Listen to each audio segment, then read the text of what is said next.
Bir oydan beri ertaroq turishga odatlandim. Soat 10-11 da zo'rg'a uyg'onardim. Bugun soat 7 da uyg'onib, tishlarimni, yuz-qo'limni yuvib,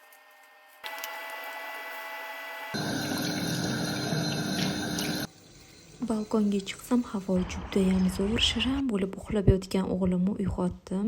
Onajonim bilan limon, imbir, asal aralashmasidan bir haftadan beri ertalab och qoringa ichyapmiz.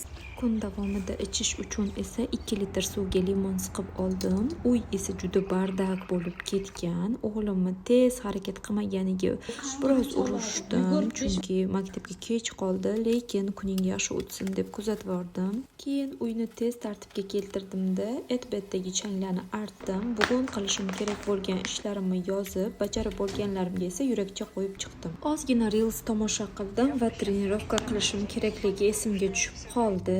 Bugun shunaqa yengilgina nonushta qildim.